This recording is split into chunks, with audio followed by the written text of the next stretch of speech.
کی کتنی اہمیت ہے، اور آج ہم اس کے برعکس یہ سوچتے ہیں کہ لوگوں کا مال کس طرح کا ہے۔ ہماری نظر دوسروں کے لوگوں کے مال پر ہوتی ہے، کاروبار قرض لیتے ہیں، بڑی خوشامد کر کے قرض دیتے ہیں، بھائی بن کے قرض دیتے ہیں، پھر کیا کیا قرض کر کے قرض دیتے ہیں، جب لیکن بس دے کے بس ہو جاتے ہیں۔ کاروبار کرتے ہیں، کاروبار میں بےایمانی کرتے ہیں، سمجھتے ہیں کہ بس ٹھیک ہے جی آ جاؤ سب جو کچھ ہے دوسرے کو کچھ نہ دو،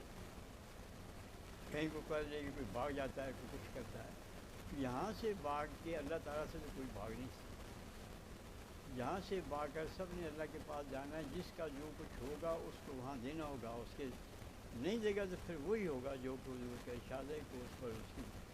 نیکیوں میں اگر کچھ ہوگی تو وہ ان کو دی جائیں گی، اگر نیکی نہیں ہوں گی تو ان کے گناہ جو ہوں گے وہ اس کی گردن پر آگے دی جائیں گے۔ اس لیے ہمیں یہ فکر کرنی چاہیے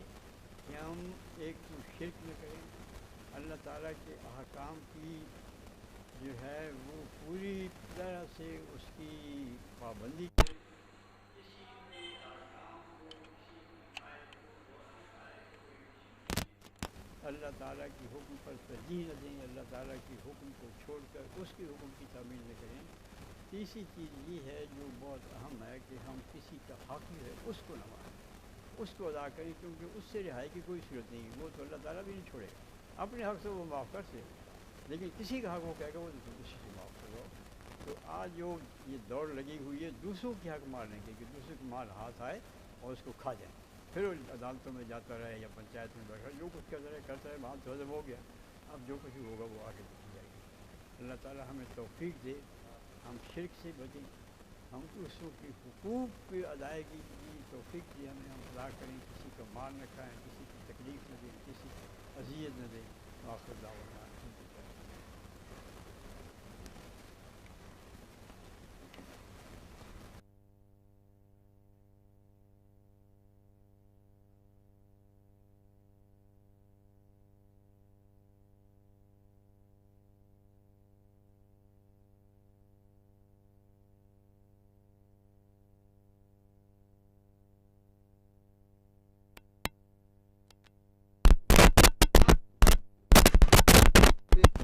کی سوال درپیش ہے۔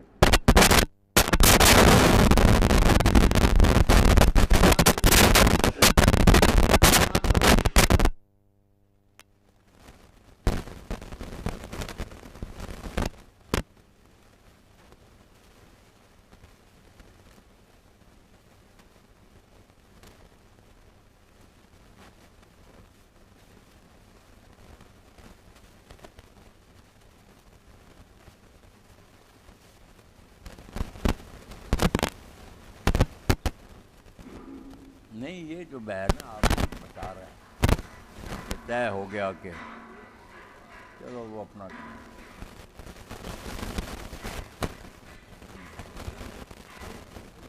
یہی پوچھا کہ سودا ہو گیا بیان کی تو اپنے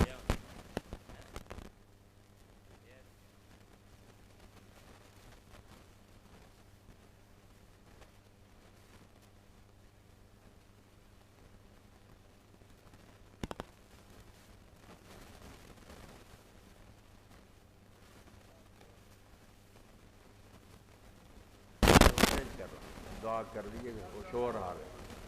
الحمدللہ رب العالمین۔